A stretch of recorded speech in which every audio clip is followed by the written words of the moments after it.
I am Ferdinand Marcos, and I am the President of the Republic of the Philippines.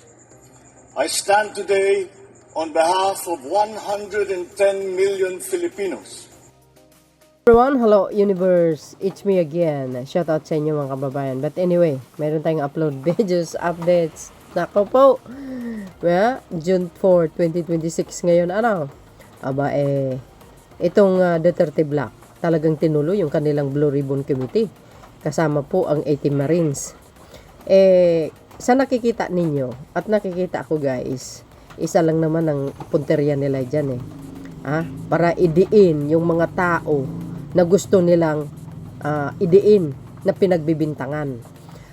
Ang nakakamangha dito, nakakagulat, bakit puro mga malapit kay Pangulong Marcos or yung mga kaaway nila ang tinatarget nila na binabanggit na tumatanggap ng malita? Siyempre guys, hindi nawawala ang Pangulo, pati yung anak. Dinamay pa si General Torre. Di ba? Si Speaker Martin. Hindi ba kayo nagugulat sa mga patutsada na itong Duterte Black na ito, na mga senador? Kasama itong 18 Marines? Obvious na obvious ba kung sino ang pinupunterya? Natural, ang admin. Dahil yan ang kaaway nila At yung mga nakakaaway ng Duterte. Katulad po ng dating senador Laila de Lima. Di ba? Sinama. Pati si Yusek Castro. Natatawa talaga ako dito sa 18 Marines. Alam nyo guys, ang bilis lang mag-akusa ng tao sa isang tao without proof na dapat mayroong sapat na ebidensya. Pero yung mag-set ka ng investigation or hearing sa Senado na puro hersi-hersi lang, ay walang kwenta po yan. Alam po natin, majority ng Pilipino kilalang kilala na ang ugat na itong mga to. Di ba? Parang hindi nyo ba napapansin yung pinagagawa nila? Ang mga pinupunteriya, yung umaaway sa kanila. Ano ibig sabihin nun? Gumagawa sila ng paraan para lang tuluyang masira itong mga taong pagbibintangan nila. Ang tanong, kaya nila mapabagsak ang Pangulo? Sos, Mariusip, lagi kong sinasabi, ihanda nyo yung mga sarili nyo. Dahil marami pang mga paninira ang gagawin tong mga to. Ngayon, nakakapagtataka kung bakit. Bakit sa side ni Duterte Black at sa side ng magkapatid na Duterte, hindi nila binanggit? Di ba? Sinong paniniwalaan nyo? Si Madriaga na kilalang kilala? Ang buong pagkatao ng mag-amang Duterte? Or itong Marines na ito na pasulpot-sulpot, parang kabuti. Tapos, yung mga pinagsasabi nila is scripted. Naku po! Ayan So, dahil dito sa pagdinig ng nila dyan sa Senado, nakasama tong 18 Marines na ito. Bagong nangyari yan guys, nagkaroon po ng tensyon kanina. Secretary Remulla at saka Robin Padilla. Ito po ang nangyari Yan nagkakatulakan Tingnan nyo si DILG Secretary Remulla at saka si Robin Padilla. Nagtutulakan. Yan si Pia Cayetano, talagang ginaguide niya yung mga 18 Marines.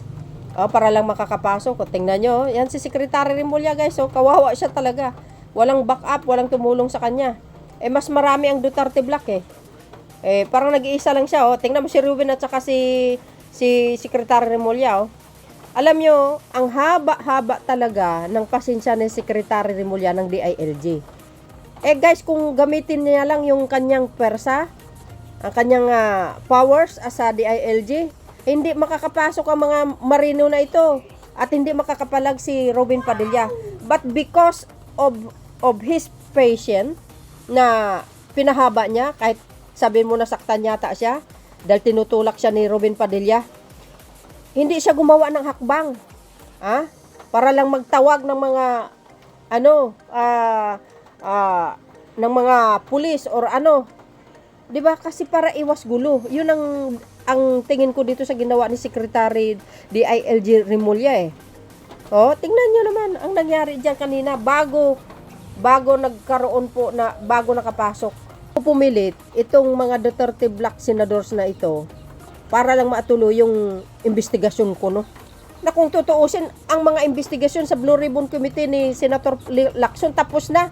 Isinumitin niya na po. Kung baga, isinumitin niya na sa ombudsman. At saka yung ICI. Tapos na. Oh, ito, gumagawa lang sila ng paraan. Para kuno, may investigasyon para lang manira. Yun lang po ang intensyon lang mga to eh. Oh, nakita nyo? Buti nga mahaba ang yung pasensya ni Secretary Remulla eh. Hindi niya ginamit ang kanyang powers. Sarili niya lang eh. Para harangan lang talaga sana. Baka magkagulo kasi, no?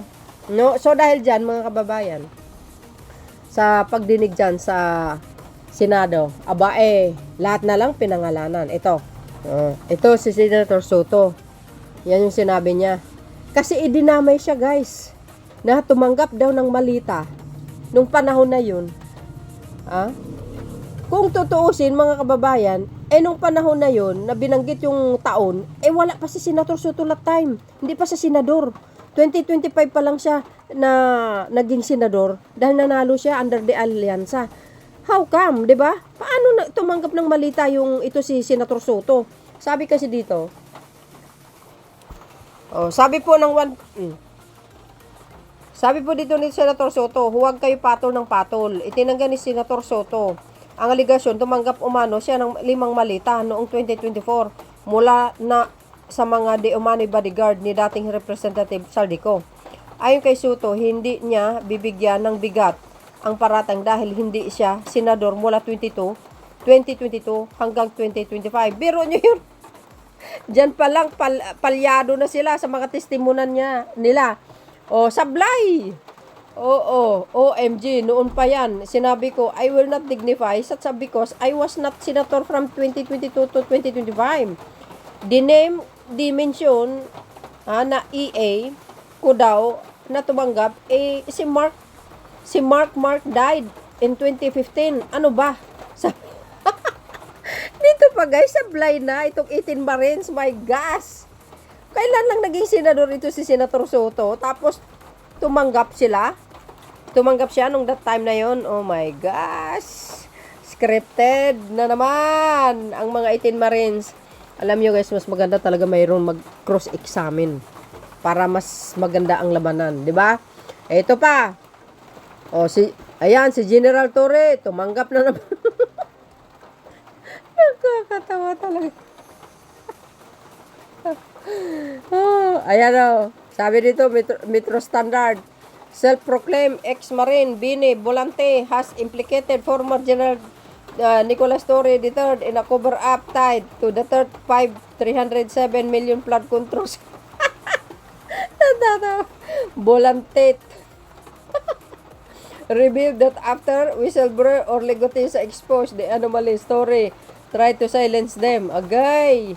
According to Bolante, 4 of his companions were coerced into signing recantation affidavits to invalidate Gotesa's testimony out of fear for their safety. He further alleged that Torres staff distributed 50,000 payouts to sell their silence. Ikinaloka. Parang tulad ni Madam Mercado to Sa ginawa sa kanya, binibigyan siya ng 50,000 ni Garutay sa DepEd. Biro nyo yun, pati si dating PNP Chief General Torre dinamay. Ayan, ex-PNP. Ayan, General Torre linked to flood and bribery allegation. Sabi ko yun, mga kababayan, ang kapalagayan nyo. Hindi lang yan. Ito pa. Para kumpleto detalyado, basahin natin. Sabi ni Jemmy Joe, Senator Beticento Soto III, Senator Erwin Tulfo, kasama mo na sa pinadala 18x pa rin ng malitang naglalaman ng pera, di kayo naloka. Represented Franz Castro, ayan, mga kalaban ng Duterte. Sila ang tinatarget. Guys, yung mga kumakalaban sa Duterte, yan po ang tinatarget nila ngayon, ng mga 18 Marines. Natatawa ka talaga sa kanila, Lahat na naging kaaway nila, yan ang binabanggit nila, pinagbibintangan nila. Tulad ginawa nila kay dating Senator Laila de Lima nung panahon ni Digong, di ba? Magaling magtanim ng ebidensya. Fake naman. nakakapagtataka tulad ng sinabi ko a few minutes ago. Bakit mga sa Duterte Block at saka sa magkapatid na Duterte, hindi nila binanggit? Ayan o. O, naglala. 18X Marin, nagmalitang naglaman ng pera. Representative Franz Castro at Leila de Lima na binanggit din ng obvious yung kasinungalingan itong malintik na ito, guys. Sa totoo lang, paninira na lang talaga yung pinagagawa nila. Sa sambayan ng Pilipino, magiging mamatsyag kayo. Huwag kayo masyadong mapagpaniwala pagdating sa mga kampo ng kadiliman. Under ng Ursula. Yung babaeng yan, agoy, nagmamalinis. Ayan o. Umpisa natin, guys, para malaman natin kung sino daw nakatanggap. Si Senator Soto, Senator Tolpo. Kasama mo na sa pinadala ng 18 Marines na malita, naglalaman ng pera. Si Castro, si Leila de Lima, binanggit din ng mga ex-marine na yan. Binanggit din ng ex-marine ang mga sumusunod. Ayan o. Congressman Sandro.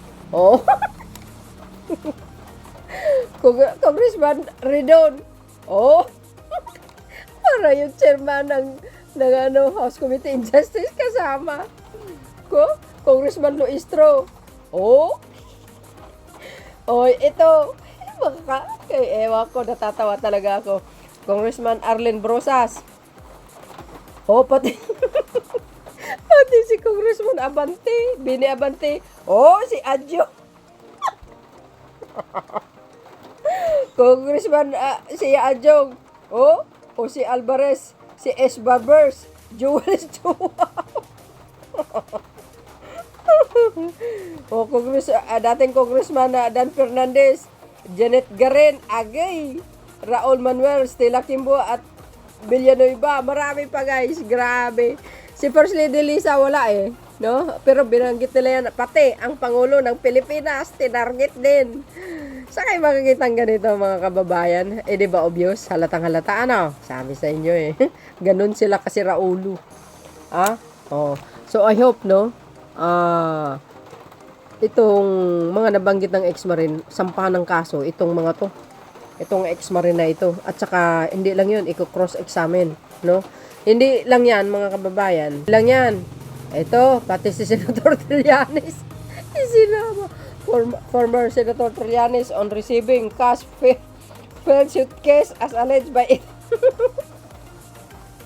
Ay, nako. Sino pang hindi nabanggit? Again, I categorically deny na tumanggap ako ng pera mula kay Salico para ibigay sa ICC or for any another purpose. The ICC has also made a statement denying they receive money from me or any other person in relation to the cases here in the Philippines. Dahil dyan, sa inulit na sinasabi nila, kakasuhin ko ulit sila. Good. Ayan, maganda yan. Senator Trillanes. Go lang. Huwag kang magpapatinag sa mga salot na ito.